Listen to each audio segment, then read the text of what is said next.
Alright, that's a classic. Is this thing on? Okay, don't ask me why. You know, I can make art. I can make videos. What I really don't want to do is read anything that I wrote down. I just want to speak. I think I'm just pissed. So, in this conversation that I'm having with the microphone, I want to eat nuts and talk about auras. Now, I could act like, you know, I really did my research. I read a lot about auras. I could even make this, but I don't want, no, this is not. Well, apparently this could be a piponga. So, you know, scratch everything I said. What is an aura? Or what are auras? Well, first of all, I have no idea. If you look at the word, I mean, people use it in all kinds of ways. You know, I don't see this kind of stuff. I'm completely reluctant to open up to seeing anything at all. You know, I just have a feeling I know sometimes. And my intuition says do this, and then I'm just gonna do it. And then I end up somewhere, and that's how I like it. Because if you know everything all the time, you know, my feeling tells me to clean. And a part of me knows, you know, maybe it has a reason, but I'm not looking further into it, you know. I'm not interested in a lot of the knowledge that people who read books pride themselves to have, and then they can sit around and explain what an aura is. It's just complete bullshit. Because if you would take one look at a guy, and that's probably one reason why I don't want to know a lot about auras, because you would actually have to really look at the people you are dealing with, and I already pick up more than I can stomach sometimes. I mean, there are things that you can see when you open your third eye. So first of all, there's no need to open anything in order to be aware of the presence of auras. You can actually not close your third eye. That's my opinion, and that's what I feel is the truth. Everybody sees what's going on. Everybody feels what's going on.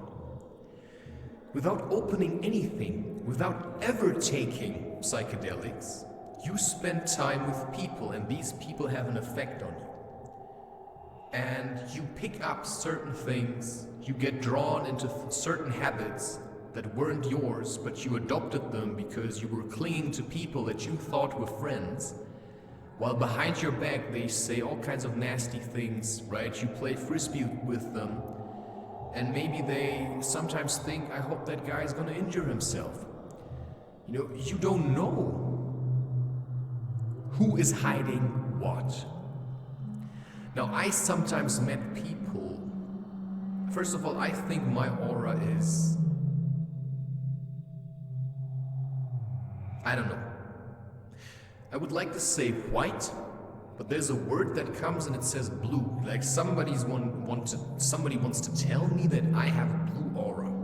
Well, blue is truth, apparently. Maybe that's where I'm stuck at, you know, because I have to speak the truth. Which is why I stand here, you know, if I hit the record button, I have to say what's on my mind. And on my mind is, I don't want to write anything because I don't want to read it. You get it? I just want to speak and just let it flow into the microphone.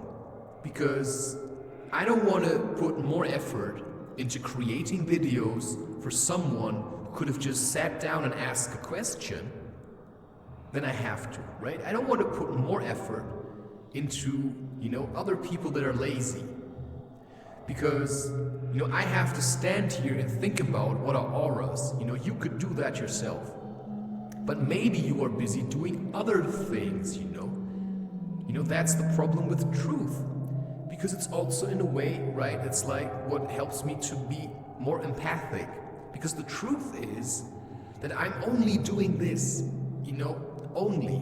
I'm taking the time to stand here and to do this because I have the very strong urge to do nothing else but to create content at an insane pace. So what are auras? I was once at an ayahuasca ceremony, and there were 2 people. Yeah, well, there were more. There were probably 20. Let's make it 17, right? Doesn't matter. And one woman said to 2 of the men, that she could see the auras of them. And one apparently had a purple one or something, and one had, I don't know, turquoise, whatever. And then I asked her, well, what color has mine? And she said nothing. And now, she just ignored it. So I had the feeling, so either you have to spend a lot of time wondering what color somebody's aura has, or she was just making this up to please the 2 most dominant men in this group, or spiritually developed, and she never even considered looking at me. Or, I just have to be honest about these things. I have been in ayahuasca ceremonies and people told me, wow, you have a very good aura or energy. I have met people, and randomly people came to me and they said, you're very bright. Now, I was there with a friend, and you could say he just knows how to hide. And I had to learn how to hide, so you could hide your presence from others. To a certain degree. If somebody really knows, he's just gonna know. He's just gonna read it from the way you move, that you've been trained in the Force. The Force is probably connected to a certain way of life.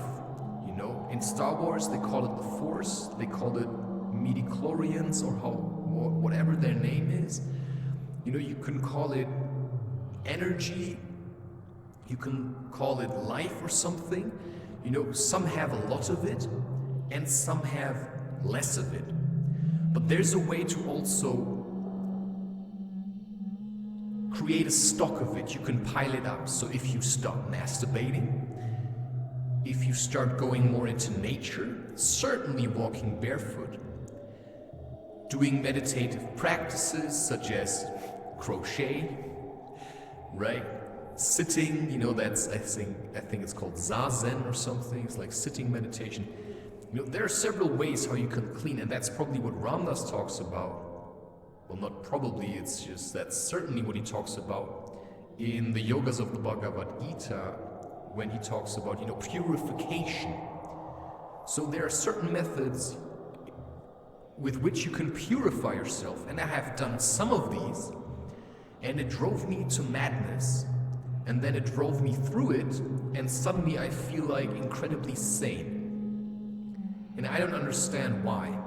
But in order to keep feeling sane, which means you have to keep the energy flowing. If you pile it up, you're just gonna feel mad. So if I would just sit around all day and just watch things, I would deliberately stop the energy from flowing. And once you get to a point where the energy is flowing, you can't stop it anymore.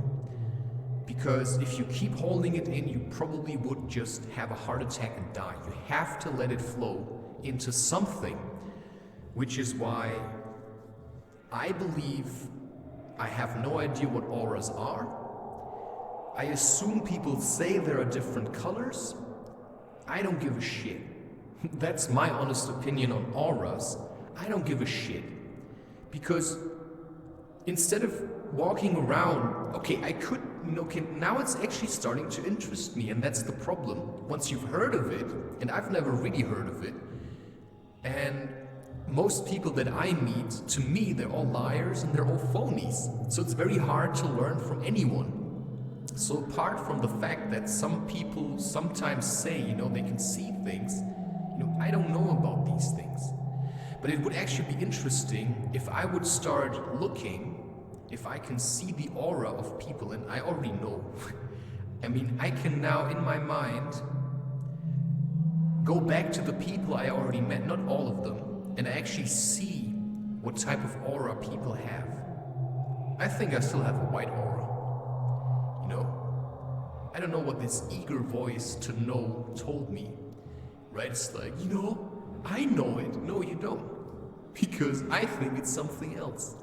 And if you think it's something else, just keep it to yourself, because it's not your place to tell me. I once told I'm not sure if I should still consider him a friend, right? I'm really uncertain about these things. And sometimes I really just don't want to know, because I really think I have no friends. I just have people I sometimes have to deal with. And sometimes these encounters are friendly, but sometimes they're also quite vicious. You have to understand, I've been trained in shamanism throughout my life, through my experiences, because there's a certain value of a shaman in society that modern science is trying to reject, which is knowing things intuitively and being able to communicate with the world of spirit. Now, do I have to know what people's auras look like? Well, if I spend time with someone and they ask me to have a look at their energy field, my hands can move intuitively without knowing what the color of their aura is like. Okay, this is like talking about seeing people's auras. If you want to know how to do this, you can probably train it, you can read up on it, you can look up on it. What I know is that, apart from the color, because I don't really believe in stages that much, right? I mean, you could say, I'm now in the phase where I have to cleanse my root chakra. I think everything happens at the same time, because sometimes I have a root chakra topic, which I would label as that, like insane fear. And then suddenly I have like a heart chakra thing, which like really emotional sadness, And then I have like more like stomach things, and then I have like third eye things, which are all different chakras. Like the solar plexus chakra is probably has a lot to do with breath. Is a different chakra than the third eye chakra. And that's a different chakra than the higher wisdom chakra. So if I'm sitting outside in the forest and I'm just letting my mind fly, just upwards, just try to reach, stretch out your aura as far as you can. I mean, I can reach quite far. I can fill a big room with my aura. I can fill, an entire building with my aura. And sometimes I spend time with people that drives them insane. Which is why I don't care what you think, what the color of your aura is, because it's irrelevant. Because what's relevant are your deeds. To me, it means nothing. The color of your aura is irrelevant. It means nothing. Because what I care about is your deeds. If you have a problem and you think there's a blockage somewhere in your energy field and there's like an energetic leech, yeah, I feel these things. I'm aware of these things. And what do? I don't specifically work with energetic leeches. I just do what my feeling tells me. If I am in accordance with my feeling. And then I do certain things, I go for a walk. That's how I live my life. I go for a walk. Right? I mean, what does it mean to be enlightened? You have reached a certain understanding with yourself, and you realize, okay, certain things work for me and others don't. I don't have to be aware of everyone's aura, because it's none of my business in which stage you're at. And that brings me back to that ayahuasca ceremony. It was inappropriate to say this in front of others.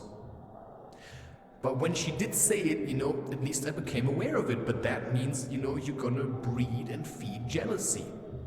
Because I felt like, what, do I not have an aura? And then I thought, well, I think she's just making this up because people can talk themselves into seeing things. Because she seemed to me a bit stupid, phony. And that's how a lot of people that take psychedelics become. Because they rely too much on the substance. And then they make up stories in their mind. And that all sounds very nice. But all I'm seeing is a guy that's sitting on a sofa every day and smokes weed. I mean, okay, is that your job? I mean, it looks like a trap to me, right? I like to be active. I see myself as an avatar. And if you want to know about yourself as an avatar, you have to look these things up. You have to become aware that your center is light anyway, it's white. And so if you think your aura is red, well, you still have work to do. So if somebody has a very, intense, I want to punch you and kill you kind of aura, well, maybe he is working with his root chakra at the moment.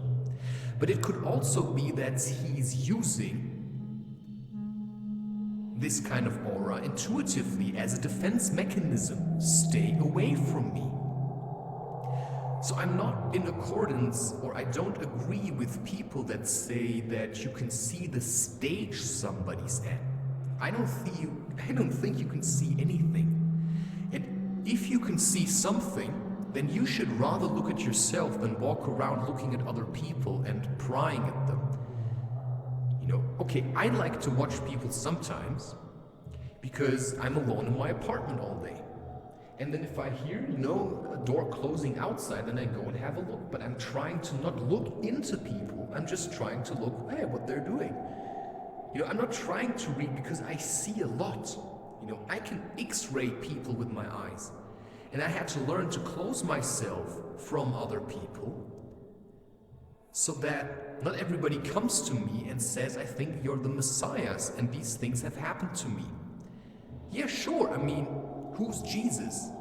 Who was Jesus? He was a good guy that probably opened his chakras because, I don't know, maybe angels helped him. I don't know, this is stuff that's it's too far away to simply speak about. Some things you just have to take for granted, such as, apparently I have a body, and apparently every day I close my eyes and go to sleep, for some reason I wake up the next day. Even without setting an alarm, I still wake up, and here I am. What do I have to do? Is it my job to walk around and understand auras? Well, maybe, because apparently I have to talk about this, so maybe this is relevant, so maybe I should try to figure it out. But what is the relevance? To me, it's completely irrelevant. To me, it has no relevance, auras.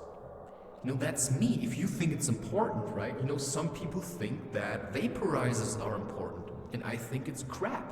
Some people think electric cars are important, and I think it's crap. That's just marketing. And if you meet a lot of people that sell you spiritual advice on the internet and they say, we can read your aura, do whatever you feel like. I would never pay for anything like that because I don't pay for advice or love or anything, especially not with money. And that's just something you have to ask yourself. Would you go to a prostitute? Would you go to an energy healer? That's why I stay away from all these ayahuasca ceremonies, because to me it's phony. If you rely on ayahuasca for your income, then you're phony. Maybe you started good, but then you started getting greedy. What you should do, instead of relying on it for your income, is have a job on the side and then do this next to it. And what you really should do, instead of just doing ayahuasca ceremonies every 2 weeks, which is way too much on my account, is, especially if the shaman is drinking it himself every time, that means you just got hooked. You're just an addict on the substance and you're lazy. And I've seen these people. I've seen them. I've lived with them. They wouldn't even do yoga anymore. I mean, they wouldn't even go hiking anymore. They just started getting lazy. All they did was smoke cannabis. And every 2 weeks they would drink like insane dosages of ayahuasca. It does nothing anymore after a while. Well, it does. It actually destroys you. It actually destroys your spirit. And if you want to die, well, keep going, right? And if you want to be weak and just sit around like, you know, I rather go hiking to cleanse myself. You know, I like to put in the work.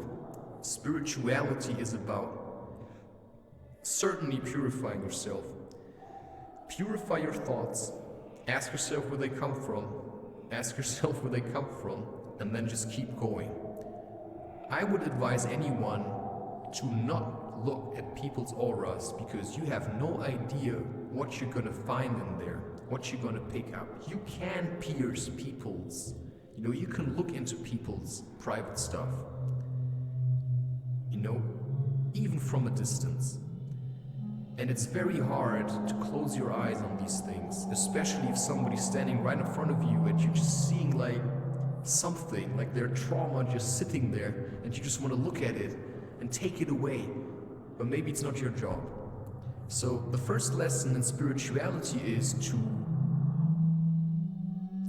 probably in this kind of society where, you know, what's the mob? The mob is basically, you know, let's say the majority of people, or it's a certain grouping of people that all feel connected towards each other, and they are all kind of lumped together, right? It's like one thing. There are no real individuals, but when they go back at home, you know, they just feel miserable, and when they go back to the group, you know, they're like, oh, yeah, so they lose themselves in the mob, in the group. And that can be a religious group, that can be anything. And then you can, you know, say something about morphogenetic fields. Well, it's probably the same thing. I mean, if you have a connection to someone, you can grow. If you're constantly in hide mode, you know, I like to hide when I'm outside, unless I feel comfortable, and then I open up. But I've had a lot of intense experiences with people where I was just sitting with them, we were smoking a doobie, and I was just opening up, you know, I was just opening up. And just let whatever my aura is, and just let it like whoosh, flood over whoever was there, and people got literally angry at me for saying nothing. They just got angry at me because they felt that something was happening, but they couldn't pinpoint it. That happened several times to me. People have a lot of respect for me because they start to realize that whenever they're in my presence, something happens. Before they feel heavy, afterwards they feel different. So what's an aura? I say it's an energy field. And then there's this torus field, I think it's called. It's like, I don't know, you know, just look up energy fields. I'm not here to read up on these things. I have an intuitive knowledge. I know these things exist. So there's like an energy field on the left side and one on the right side. And I think they turn like inward, right? They turn inwards. So they turn kind of against each other. And that creates a magnetic field. And this magnetic field, you know, the stronger it gets. So you have to have balance, right? So in order to cleanse your aura, you do exercises that clean your aura, right? No. You have to do balance exercises. And once you start doing this, you will start feeling better. So you will purify your aura or grow it or whatever. But there's a certain extent to which you can control this. So once it starts, you know, once the energy flows, you know, you don't know. I mean, how are you gonna know how big your potential energy is in relation towards other people? How are you gonna know how bright your aura is in relation to other people. Well, you have to look at your life and ask yourself how... Wait a second. I have to sneeze.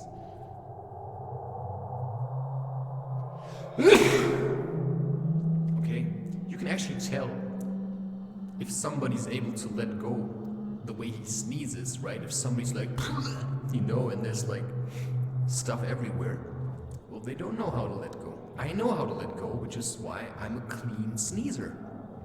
I can actually direct the energy of the sneeze through my body and then out of my nostrils. You know, there's no snodder anywhere, at least not outside. And I've already done a lot of cleansing. And I'm still, you know, I keep cleaning myself. And I have to do this, which is why I constantly keep working. You know, I do what my feeling tells me to do, whatever that is. You know, if you wanna, I don't know, sweep the streets. If you want to clean your windows, that's part of it. Cleaning your apartment is part of cleaning your aura and feeling a bit better about life and having more clarity. And then whatever is clairvoyance. Oh, thank God it's still recording. Okay, so I've had people as a child, I don't want to sound overly proud about it, but that's just part of the game, right? And they came to me and they said, you know, I want a stroke over his head. They asked my parents, they should have asked me. Nobody ever told me that I was in any way different from anyone else. People sometimes said, you know, you look good, but they couldn't. I mean, you know, my parents never said anything because I don't think they actually knew what kind of abilities I had. I mean, you never know what your kid will be able to do. But what I realized is that somehow people believed in me, and I don't even know why. But the most important thing is actually that I started believing in myself through the experiences that I made. And through meeting people, and they always said, I don't know, I feel, you know, the way I feel about you is different than I ever felt about anyone else. What is that supposed to mean? Because I don't have these people. You know, I have people that I like, but I don't actually give a shit about anyone because my life is about letting go. I just keep letting go. I'm just here for the people because there are people that are really clinging to me. If they wouldn't hold on to me or cling to me, you know, believe me, I would be gone already. You know, just like that, without even having to pick up anything to hurt me, or, you know, I would just leave. And that's just the fact, that's just something that I know. I'm only here because there's people that know that I exist, and they keep me grounded. You know, they feed me, they give me food. My mother just came and brought me food because I have no money anymore. I injured my ankle. You know, these things can still happen because my injured ankle is basically shackles. That's how I see it. You know, somebody put shackles on my foot. And I'm just making the most out of it. You know, I'm just working, I'm just doing the stuff, and I don't know, read the Bhagavad Gita if you think that's gonna help you. You know, look up what are auras. You know, that's all anybody can tell you about it because I have no idea how you see the world. I can only tell you, you know, my YouTube channel is an attempt to show how I see the world. You know, what I show in my art in this video with the flowers or whatever they are, you know, everyone has a different type of energy, you know, and you can call that the character. I have a different type of energy from other people. My energy is quite intense. I mean, I've had a dog with me one night, and that dog almost started to vomit. And that's not normal behavior. So I realized that around me sometimes peculiar things happen. I can do things other people cannot do. What does that have to do with the aura? Well, I don't know.